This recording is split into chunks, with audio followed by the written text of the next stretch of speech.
Hey everyone, it's Mr. Glitch from the Game Badgers. Today we're diving into the thrilling world of Fallout 76 to unveil the ultimate powerhouse, my very own Ogua Gauntlet God roll, combined with what I like to call the Rocky build. Trust me, this melee setup is a game changer and guarantees total dominance in the unforgiving Wasteland. But before we unleash its might, let's kick things off with an epic cinematic teaser to amp up the excitement. Let's roll.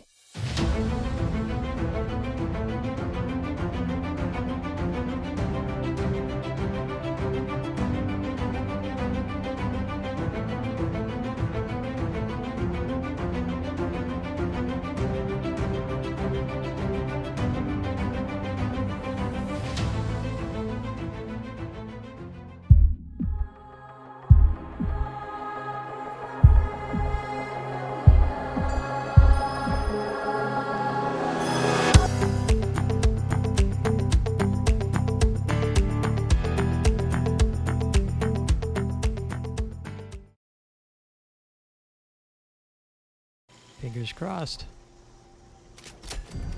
See, I like the weapon speed, but I'm not a big fan of the furious. I'll reroll that. Don't care for aristocrats. Second and third perk aren't that good.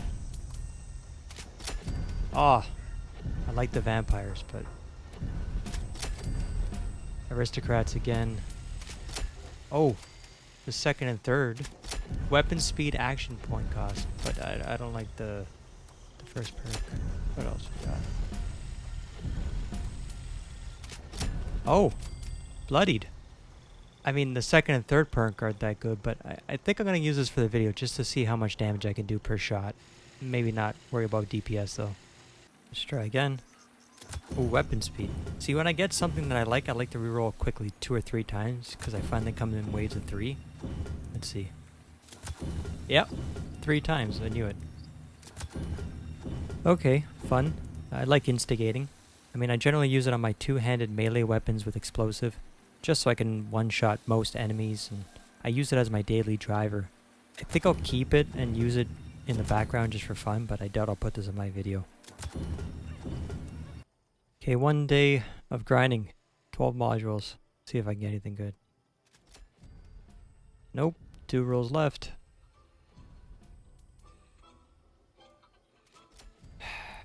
One left. Come on, give me something good. I've been grinding for a couple days now. Still nothing. Nothing. My first anti-armor penetration after all those rolls. I don't think I'm going to reroll this. I'm going to keep it. I mean, the 25% melee damage while not moving is not that good. It's additive bonus, so it results in like 20 or 30 more damage. It's not much on the base damage. But I think I'll use this in a video just to see what it's capable of. So a fellow game badger, Colonel Sanders, bought this Ogua Gauntlet for me at somebody's vendor for 800 caps. And I kind of find it funny because you're starting to notice that the Holy Fire is going for anywhere between 6,000 to 8,000 caps at people's vendors. So I'm kind of suspecting that once one of the big guys gets a reroll on this weapon that is, you know, really good or even a god roll, that they're going to make a video on this one, and the price of the Ogua Gauntlets in people's vendors are just going to skyrocket. And I'm predicting it's going to go from anywhere between 2,000 to 4,000 caps. So I'm going to try re-rolling on this and see what I can get. Yes! If everyone could see me right now, you would see my fist in the air. This is exactly the vampires I wanted. And this is going to replace the one I got in an earlier roll. It's got the 40% weapon speed, which is crucial for vampires, but it's that 25% less action point cost that I love. If anybody plays melee, you know that you go through AP so quickly, and especially playing this unyielding build, you're going to be using the card Dodgy, which uses action points to dodge, and so you're just going to blow through them. Not to mention you're going to be running around a lot, sprinting, and you're going to be going through action points. So having it at 30 action point cost per attack versus the 40, which it normally is crucial. I mean, this is the one I really wanted. I'm putting this away. So I really wanted to show everybody how powerful these weapons can get when my build is executed in full. And of course I'm going to be showing you exactly what I'm using in this video so you can follow along. To get this damage I'm using everything from bobbleheads to magazines, chems, and foods that really work well with the carnivore serum. I'm using the workout bench for that 1 extra strength and the ally maul for extra melee damage. I'm also at 83% rad, so the nerd rage perk card is kicked in. Radical perk card for +5 strength, adrenal reaction serum, and +3 strength for each unyielding piece for my brotherhood armor. I might not be full bloodied, but I mean look at that damage. 743, that's crazy. Imagine that with faster swing speed. And of course, if this anti-armor had faster swing speed, I would say it was a god roll as well. I just personally don't like playing unyielding builds without vampires because you die way too much. Here I'm fighting the Ogua with the Ogua Gauntlet, and he pretty much can two-shot me in unyielding. So without the lifesteal, I'd be dead. I mean, unless you roll an auto stim pack on your armor or mostly carry super stim packs, it's tough to stay alive, especially in events like Eviction Notice. As for my vampires, you don't need the extra armor pen because you already have the 20%. Faster swing speed is more than enough to kill any enemy, which I'll show you at the end of this video.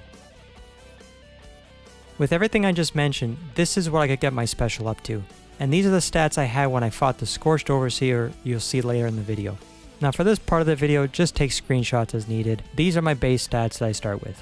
This is my card setup. Everything in strength is essential except for traveling pharmacy. I had an extra 3 strength, so I put that card in because I carry a lot of chems. Now if you don't like the explosive aspect of the build, you can essentially take out Grenadier and Demolition Expert in lieu of something else. Also, if you aren't planning on playing in a team, Strange in Numbers isn't needed. Lastly, if you choose to play a full health build instead of a low life unyielding, you can take out the following. Radical, because it increases strength by 5 only with high rads, Nerd Rage, as you won't need the low life protection, as well as Dodgy and Serendipity, because you won't need to worry about dying quickly and trading that much needed agility for safety. I also suggest swapping Tenderizer for Suppressor if you find bosses are dealing too much damage to you. Lastly, for legendary perk cards, I would trade Collateral Damage, Hack and Slash, and Exploding Palm for anything else you prefer if you aren't going the explosive build. I like it for the crowd control, but that's up to you. Now for armor, I choose unyielding on all my pieces for this build, and if you're lucky, try to get the extra strength as well. The reason I do this versus my full health melee build is because strength affects damage more on unarmed builds than in one-handed and two-handed builds. Each strength adds 10% damage to unarmed versus only 5% for the latter. This means that you can really pump out insane damage even without anti-armor or bloodied. To prove that to you, here's me defeating the Scorched Overseer with all 3 weapons. And if you haven't already, please don't forget to like and subscribe. It means a lot. Now for the long-awaited finale, Bloodied. It didn't perform that well.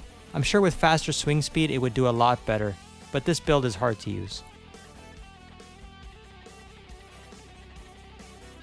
Anti-armor. Watch how much damage each attack does. I mean, it would beat the vampires in DPS, but I just prefer the lifesteal. And lastly, my god roll, the vampires. 3 seconds. That's all I needed to waste this Wastelander. And look at this number. 2,333 damage on its minion. That's insane. Alright everyone, thank you for watching, and ciao for now.